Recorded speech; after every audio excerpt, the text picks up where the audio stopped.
আসসালামু আলাইকুম প্রিয় দর্শক, আজ আপনাদের সাথে শেয়ার করছি বাচ্চাদের জন্য আপেল রাইস রেসিপি। বাচ্চাদের জন্য আপেল একটি অত্যন্ত পুষ্টিকর ও উপকারী ফল। এতে প্রচুর পরিমাণে ভিটামিন সি, ফাইবার এবং অ্যান্টিঅক্সিডেন্টে ভরপুর, যা শিশুদের রোগ প্রতিরোধ ক্ষমতা বাড়ায়, হজম শক্তি উন্নতি করে, কোষ্ঠকাঠিন্য দূর করে এবং দ্রুত শক্তি যোগাতে সাহায্য করে। এর পাশাপাশি বাচ্চাকে দ্রুত লম্বা করে এবং বাচ্চার হাড় মজবুত করে এবং দাঁত মজবুত করতেও সহায়তা করে। এই খাবারটি রান্না করার জন্য প্রথমে এখানে লেগেছে আমার পোলাওয়ের চাল। পোলাওয়ের চালের পরিবর্তে আপনারা কিন্তু চাইলে ভাতের চালও ব্যবহার করতে পারেন, তবে পোলাও চাল দিয়ে ব্যবহার করলে কিন্তু বাচ্চারা অনেক বেশি মজা করে খায়। তো চালটা আমি কিছু সময় ভিজিয়ে রাখবো যেন রান্নাটা খুব সহজেই হয়ে যায়। এরপরে নিয়েছি এখানে একটা আপেলটা অবশ্যই ভালো করে ধুয়ে নিতে হবে। হাতে সময় থাকলে 15 থেকে 20 মিনিট ভিজিয়ে রাখলে অনেক বেশি ভালো হয়। এখানে আপেলটা আমি খোসা সহই দিব, কারণ খোসা সহ আপেল অনেক বেশি পুষ্টিকর বাচ্চাদের জন্য। তবে খেয়াল রাখতে হবে আপেলের বিচি যেন কোনোভাবেই বাচ্চার খাবারে না থাকে। তো মাঝের যে অংশটা রয়েছে অর্থাৎ বিচিগুলো রয়েছে সেগুলো ভালোভাবে ফেলে দিয়েছি।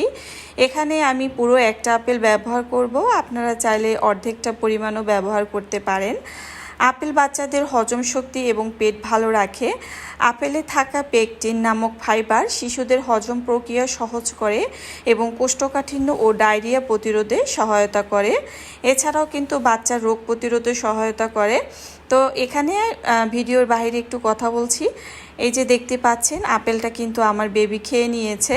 প্রথমে আমি ভিডিও করার জন্য এই আপেলটা নিয়েছিলাম, তো আপেলটা আমি খুঁজতেছি যে কোথায় রেখেছি। তো পরে দেখি যে আমার মেয়ে সোফার উপরে বসে আপেলটা খাচ্ছে। তো যাই হোক, আলহামদুলিল্লাহ অনেক বেশি ভালো লেগেছে আমার কাছে দেখতে যে আমার মামুনি তার দাঁত দিয়ে কত সুন্দর করে খেয়ে নিচ্ছিল।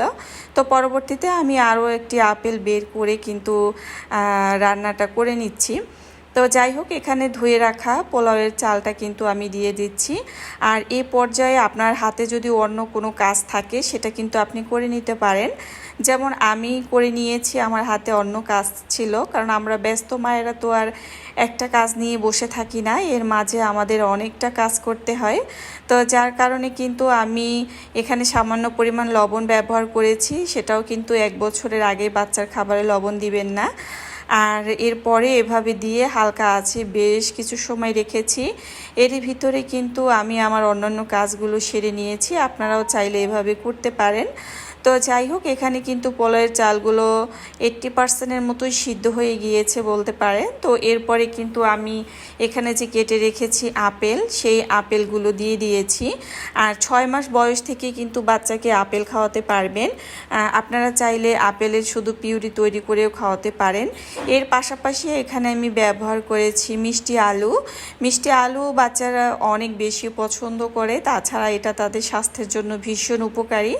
তো এখানে আমি মিষ্টি আলু ব্যবহার করেছি। আর এখানে আমি 2 রকমের বাদামের ব্যবহার করেছি। বাদাম প্রোটিনের চাহিদা পূরণ করবে, তাছাড়া বাচ্চার স্মৃতিশক্তি বাড়াতেও কিন্তু অনেক গুরুত্বপূর্ণ ভূমিকা রাখে। এছাড়া বাচ্চার স্বাস্থ্যের জন্য ভীষণ উপকারী। তো এই সমস্ত উপকরণ সিদ্ধ হওয়া পর্যন্ত হালকা আঁচে জাল করে নিয়েছি। আর এই পর্যায়ে যেহেতু আপেলটা অনেকটাই সিদ্ধ হয়ে গিয়েছে, আর এই পর্যায়ে আমি ব্যবহার করেছি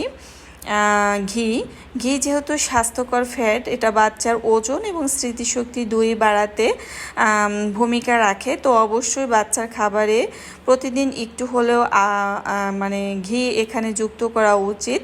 তো যদি ঘি না থাকে সেক্ষেত্রে কিন্তু আপনারা এক্সট্রা ভার্জিন অলিভ অয়েলটাও কিন্তু সামান্য পরিমাণ চাইলে ব্যবহার করতে পারেন।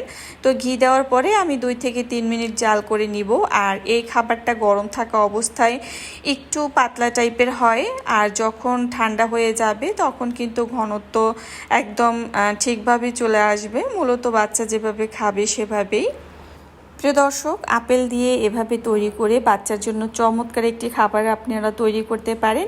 এটা কিন্তু বাচ্চারা সকাল বিকালের যে কোনো বেলাতে দিতে পারেন বা রাতের প্রধান খাবার হিসেবেও দিতে পারেন। প্রিয় দর্শক, একটি খাবারকে যখন কয়েকটি খাবারের সমন্বয়ে তৈরি করা হয় তখন সেই খাবারটি সাধারণ থাকে না, সাধারণ থেকে অসাধারণ হয়ে যায়।